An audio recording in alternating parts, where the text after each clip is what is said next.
Last episode में हमने देखा था कि शियो और नामसुन काफ़ी क्लोज थे। शियो नामसुन से कहता है कि मैंने तुम्हें आज पूरा दिन काफ़ी मिस किया और ऐसा इसीलिए होता है जब लड़का लड़की को पसंद करने लगे। शायद मैं भी तुम्हें पसंद करने लगा हूँ। यहाँ पर नामसुन हक्की बक्की रह गई थी ये बातें सुनकर। तो शियो बोलता है कि मैं तुम पर फोर्स नहीं कर रहा हूँ, तुम टाइम ले लो और मुझे बाद में रिप्लाई दे देना। नामसुन भी हामी भर रही थी। तभी नामसुन को कॉल आता है। कॉल पर कुछ ऐसा सुनकर नामसुन तो सुन रह जाती है क्योंकि उसकी मॉम ने उसे नामिन के बारे में बताया था कि उसने ड्रग्स ले लिए हैं। अब नामसुन शियो से कहती है कि फिलहाल मुझे काम पर जाना है और मैं कल भी ऑफिस में नहीं आ सकती। शियो रीजन पूछता है लेकिन नामसुन नहीं बताती। फिर शियो बोलता है कि ठीक है। अब नामसुन यहाँ से चली गई थी। अगले सीन में हम हिसिक को देखते हैं जैसे कि बोंगशू के मैसेज आए हुए थे। मैसेज में लिखा था कि तुम मेरे घर पर जल्दी पहुंच जाओ। अब हिसिक जैसे तैसे करके उसके घर पर पहुंचा था और देखता है कि बोंगशू तो नीचे गिरे हुए हैं और चेक करने पर उसे पता लगता है कि बोंगशू अब नहीं रहे। उन्हें देखकर वो काफ़ी रोने लग जाता है।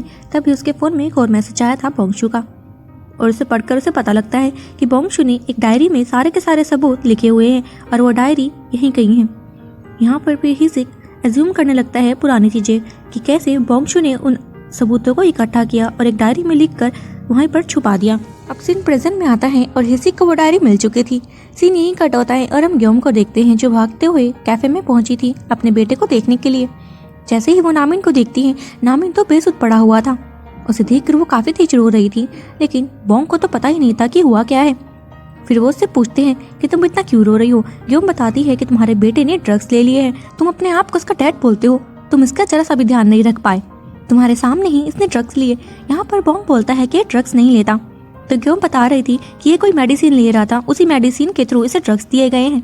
नामसुन भी वहाँ पर पहुँच जाती है और ये सब बातें सुन लेती हैं। तभी बोंग भी रोने लगे थे ये जानकर कि मेरे बेटे को ड्रग्स दिए गए हैं। और यहाँ पर ग्योम मुझसे पूछने लगती है कि जिस अकाउंट से पैसे ट्रांसफ़र हुए हैं तुम्हें उसका नाम पता है या फिर कोई डिटेल एड्रेस तो पता ही होगा। बोंग बोलते हैं कि मुझे इसके बारे में कुछ भी पता नहीं था।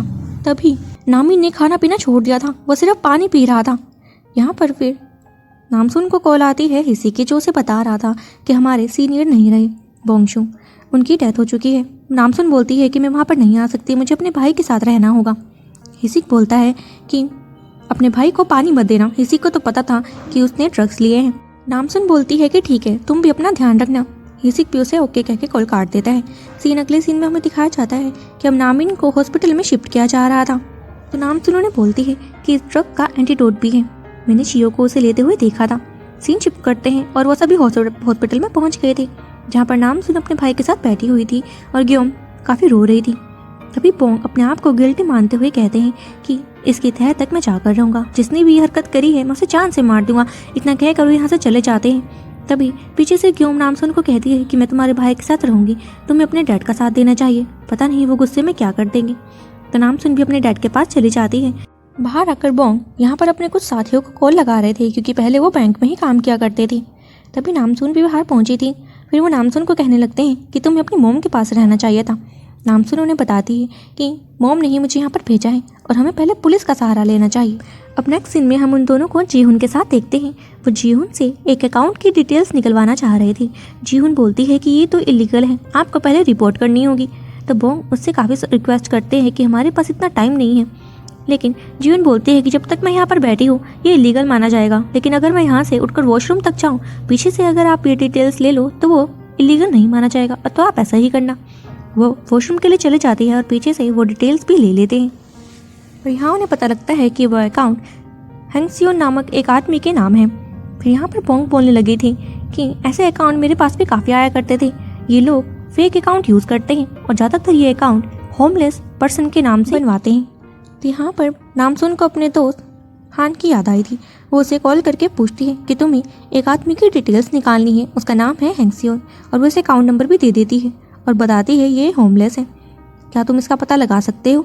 यहाँ पर हान बोल रहा था कि ठीक है, मैं इसका पता लगाकर तुम्हें कॉल करूँगा। अब अगले सीन में हम नामिन को देखते हैं जिससे कि होश आया था और वो पानी मांग रहा था। तो ग्योम उसे पानी नहीं देती, लेकिन उस पर ड्रग्स का असर अभी भी था। वो काफ़ी ज़्यादा स्ट्रॉन्ग लग रहा था जैसे कि शियो।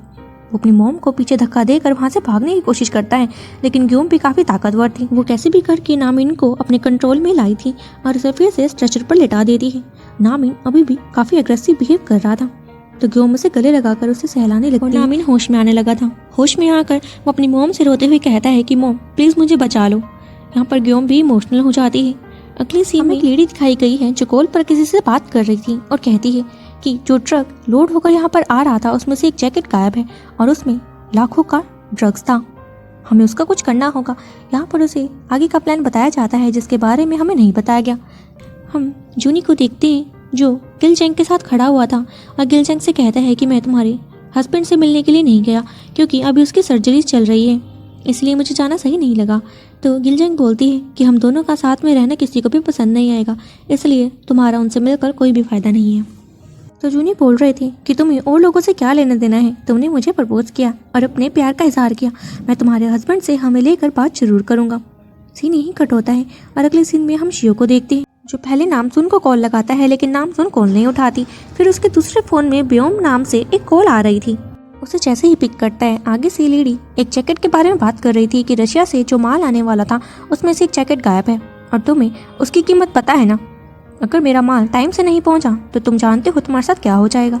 शियो फोन गुस्से में काटता है। से बात करते हुए कह रहा था ये आज भी मुझे 10 साल का बच्चा समझ रहे हैं। तो यहाँ पर शियो अपने पास्ट के सीन को याद करने लगता है जहाँ पर शियो बिन बिन के साथ कहीं भाग रहा था और तब शियो का नाम एंटन था। यहाँ पर शियो अपने बिन बिन दोस्त से कह रहा था कि तुम टेंशन मत लो, हम इन्हें बाद में अच्छा सबक सिखाएंगे। अब सीन प्रेजेंट में आता है और शियो ने यहाँ पर अपने एक आदमी को कॉल लगाई थी। वो अंदर आकर शियो से बोल रहा था कि सर मेरी तरफ से क्या गलती हुई है। शियो बोलता है कि जो ट्रक डिलीवरी के लिए गया हुआ था उसमें से एक जैकेट गायब है, तो मैं उसकी डिटेल निकलवानी है। वो आदमी बोल रहा था कि एक जैकेट की तो बात है सर, इतना इशू बनाने वाली क्या बात है। अब उसे तो नहीं पता था कि उसके अंदर ड्रग्स है। शियो उसे अलग ही नज़र से देख रहा था तो आदमी भी समझ आता है और कह रहा था कि ठीक है सर, अगली बार से ऐसी गलती नहीं होगी। फिर शियो ने उस ड्राइवर को बुलाया था जो ट्रक डिलीवर करने के लिए गया हुआ था। उससे वो पहले तो मारता है और पूछने लगता है कि अगर तुमने मुझे सच नहीं बताया तो मैं तुम्हें मार दूंगा, तुम्हें उस रास्ते में हुई सारे इंसिडेंट के बारे में मुझे बताना होगा। यहाँ पर वो बोलता है कि मैंने तो चोरी नहीं करी और उसके बाद उसने सारे इंसिडेंट के बारे में बता दिया था कि वहाँ पर मुझे एक लड़की मिल गई थी और मैंने उसकी हेल्प कर उसकी गाड़ी ठीक करने में, बस इतना ही मुझे पता है, मुझे माफ़ कर दीजिए। फिर शियो ने यहाँ पर अपने बॉडीगार्ड को बुलाया था और उस कहा कि जिस रूट से ट्रक गया था मुझे उस रूट की पूरी सीसीटीवी फुटेज चाहिए। वहीं अब नामसुन भी अपने रेड बॉन्ग के साथ हैंगस्यूक के एड्रेस पर आई थी और उन्हें पता लगता है कि वह एड्रेस तो फेक है। तभी फिर बॉन्ग नामसुन से कहते हैं कि तुमने अपने दोस्त को ये काम करने के लिए कहा था ना, उससे ज़रा कॉल करके पूछो तो सही। जैसे ही उसने हान को कॉल लगाई थी, हान बताता है कि मुझे उसके बारे में पता लग गया है और मैं जानता हूँ कि वो कहाँ पर रहता है। वहीं दूसरी तरफ ग्योम ने भी अपनी अलग ही प्लानिंग करी हुई थी। उसने नाइन को कुछ काम दिया था जो कि एक रिपोर्टर के साथ मिली हुई थी और उन्होंने एक न्यूज़ चैनल भी स्टार्ट कर दिया था जिसमें कि वो ट्रक के बारे में सारी डिटेल्स दे रहे थे कि कैसे ये ट्रक्स दुनिया भर में फैलते जा रहे हैं और इसके कारण काफ़ी लोगों की मौत भी हो चुकी है। ये ट्रक जब एक्टिव होते हैं तो इसमें पानी की प्यास काफ़ी ज़्यादा लगने लग जाती है और इस ट्रक का नाम उन्होंने और कुछ नहीं वही बताया था जो कि शियो के डिलीवरी का कोड है। अब हम हिसिक को देखते हैं जो गुस्से में हेरिटेज क्लब में पहुंच चुका था और वहां पर वो सीधा गया था गैंगसू के पास और उसे अरेस्ट करने लगता है और कहता है तुम्हारे ऊपर काफ़ी ज़्यादा चार्जेस हैं, तुम्हें मेरे साथ पुलिस स्टेशन चलना होगा। तभी वहाँ पर पीछे से मिसेस गू भी आ जाती है जो बोल रही थी कि तुम यहाँ पर क्या कर रही हो और तुम तो वही हो ना। यहाँ पर फिर वो अपनी आइडेंटिटी बताता है कि मैं डिटेक्टिव हूँ और आपका नंबर भी जल्दी आएगा, इसलिए अपने इन कामों को यहीं पर बंद कर दो। फिर हम नामसुन को उसके दोस्त हान के साथ देखते हैं। हान बता रहा था कि वो आदमी यहीं से कुछ ही देर में गुजरने वाला है। यहाँ पर वो हैंगसियो की बात कर रही थी और तभी बॉन्ग को हैंगसिन वहाँ से गुजरता हुआ दिख जाता है और उसे पकड़कर पूछने लगते हैं उस अकाउंट के बारे में। तो वो बताता है कि ये फेक अकाउंट है और मुझे 4 साल पहले एक लड़की ने ये बनाने के लिए कहा था और उसने इसके साथ साथ मुझसे 4 और अकाउंट बनाए थे, उसके पैसे भी उसने मुझे दिए थे। तो बॉन्ग बोलते हैं कि तुम्हारे पास उसका नंबर वगैरह तो होगा ही। तो वह हैंगसियो भी उन्हें नंबर दे देता है और यहाँ से चला गया था। फिर बॉन्ग वहाँ पर उसे कॉल करने लगे थे लेकिन टायरी कॉल नहीं उठाती। वो बार बार कोशिश करते हैं और फिर बोलते हैं कि शायद वो सिर्फ नामिन का ही कॉल उठाएगी, लेकिन नामिन का फ़ोन तो हॉस्पिटल में है। तो नामसुन बोलती है कि मैं मॉम को नंबर सेंड कर देती हूँ। फिर नामसुन ने ग्योम को नंबर दे दिया था और सारी बात भी बता दी थी। अब ग्योम टायरी को कॉल लगाने लगती है लेकिन टायरी कॉल पिक नहीं कर रही थी क्योंकि वो तो अपने दूसरे फ़ोन पर बिजी थी मिसेस जंग के साथ। मिसेस जंग टायरी को बताती है कि गैंगसू को अरेस्ट कर लिया गया है, इसलिए कुछ दिन तक तुम भी छुपी रहो, तुम्हारे ऊपर भी खतरा बना हो सकता है। अब अगले सीन में हम मिसेस जंग को शियो के साथ देखते हैं जो उसे सारी बात बता रही थी कि कैसे गैंगसू को उस लड़के ने अरेस्ट कर लिया और वो एक डिटेक्टिव था। फिर वो अपने फ़ोन में वो न्यूज़ चैनल दिखाने लगती है कि ये सारा किया धराया ग्योम का है, उन्होंने हमारी सारी डिटेल्स ले ली है, अब हम क्या करेंगे। यहाँ तक कि उन्होंने तो उस ट्रक का नाम हमारा वो सीक्रेट कोड रख दिया है। तुम बताओ अब हमें क्या करना चाहिए। शियो भी ये सब बातें सुनकर समझ जाता है कि वो जैकेट भी ग्योम ने ही चुराई होगी। फिर यहाँ पर शियो का बॉडीगार्ड आया था जो सीसीटीवी फुटेज उसे दिखाने लगता है और वहाँ पर जो लड़की सामने आई थी गाड़ी के वो और कोई नहीं हिसिकी था। ये सब देखकर यहाँ पर शियो बोलता है कि हिसिक मैं तुम्हें जान से मार दूंगा। वही हिसिक कैंगसू से पूछताछ कर रहा था। कैंगसू बोलता है कि तुम्हारे पास मेरे खिलाफ क्या सबूत है। हिसिक बोलता है कि सबूत तो बहुत सारे हैं, समझ नहीं आ रहा है कि स्टार्ट कहाँ से करूँ। तुमने पुलिस स्टेशन में आकर एक आदमी को अपने हाथों से ड्रग्स दिए थे, अब इससे ज़्यादा और क्या सबूत दूँ, तुम्हें बताओ। हम फिर यहाँ पर ग्योम को देखते हैं जो बार बार टायरी को कॉल लगा रही थी, लेकिन टायरी तो कॉल पिक ही नहीं करती। तो क्यों मैसेज लिखती है कि मुझे एंटीडोट की ज़रूरत है और उसके बदले में मैं तुम्हें बिलियंस में रुपए दूंगी। ये देखकर टायरी तो हैरान रह जाती है और अप्रूवल भी कर देती है। वहीं सीन कट होता है और हम ब्रैडसोंग को देखते हैं जो एक रेस्टोरेंट पर आकर खाना खा रहा था। वहीं पर फिर एक लेडी पहुंची थी और कह रही थी कि तुम एक नंबर के स्कैमर हो, अगर दुनिया को पता लग जाएगा तो तुम्हें जेल भी हो सकती है, क्या तुम्हें डर नहीं लगता। तो वो बोलता है कि इसमें क्या डर, चलो मुझे तुमसे कुछ हेल्प चाहिए। वो वहाँ पर ग्योम की फोटो रखता है और कह रहा था क्या तुम इसे जानती हो। वो लेडी बोलती है कि इसे कौन नहीं जानता, यह तो ग्योम है, लेकिन तुम्हें मुझसे क्या फेवर चाहिए। इतने में सीन कट होता है और हम टायरी को देखते हैं जो एंटीडोट लेकर कैफे में पहुंच जाती है और वहाँ पर उसे ग्योम दिखती है, लेकिन वो ग्योम को नहीं जानती। तो फिर वो रुपए की मांग करती है तो ग्योम उसे रुपए दे देती है और बदले में एंटीडोट भी ले लिया था। ग्योम को तो उस पर गुस्सा आ रहा था, लेकिन वो कुछ नहीं कर सकती थी, उसे अभी एंटीडोट की ज़रूरत थी। जैसे ही वो एंटीडोट लेकर वहाँ से जाने लगी थी तो टायरी बताती है कि इसे पानी में मिलाकर पिलाना। अगले सीन में शियो को दिखाया जाता है जिससे कि उसका सेक्रेटरी हिसिक के बारे में उसे डिटेल्स दे रहा था कि हाल ही में उसके बॉस की डेथ हो चुकी है और उसका रीज़न ड्रग्स है, इसलिए वो काफ़ी गुस्से में है। फिर शियो अपने सेक्रेटरी से उस 9 के न्यूज़ चैनल को रोकने के लिए कह रहा था तो सेक्रेटरी बोलता है कि इस काम पर पहले ही मैंने लोगों को लगा दिया है। वापस ग्योम को दिखाया जाता है जो एंटीडोट लेकर हॉस्पिटल में पहुंच चुकी थी और उस एंटीडोट को पानी में मिलाते सारी वो ब्लू हो जाता है। पीछे से नामसून जब ये देखती है तो उसे याद आता है कि शियो भी सेम ऐसा ही पानी पी रहा था। अब जैसे ही नामिन ने उस पानी को पिया था वो ठीक होने लगता है और साथ के साथ उसे होश भी आ गया था। ये देखकर बाकी सब खुश हो जाते हैं और यहाँ पर ग्योम से माफ़ी मांगते हुए कह रही थी कि मुझे माफ़ कर देना, तुम्हें जितना खाना खाना है तुम खा लेना, मैं तुम्हें कुछ नहीं कहूँगी। ये सुनकर नामिन भी खुश हो जाता है। वही हम हिसिक को देखते हैं जो अपने सीनियर के पास आया हुआ था और कहने लगता है कि मेरे पास कैंगसू के खिलाफ काफ़ी सबूत है और उसे डायरी देते हुए कहता है कि इसमें सारे सबूत शामिल हैं। यहाँ पर हमारे बॉस बोंगशू की मौत का कारण कैंगसू ही है, इसलिए मुझे उसका अरेस्ट वारंट चाहिए। और यहाँ पर मुझे लगता है कि डूगो यानी कि शियो भी इस चीज़ में शामिल है और मुझे उसकी कंपनी की तलाशी का भी वारंट चाहिए।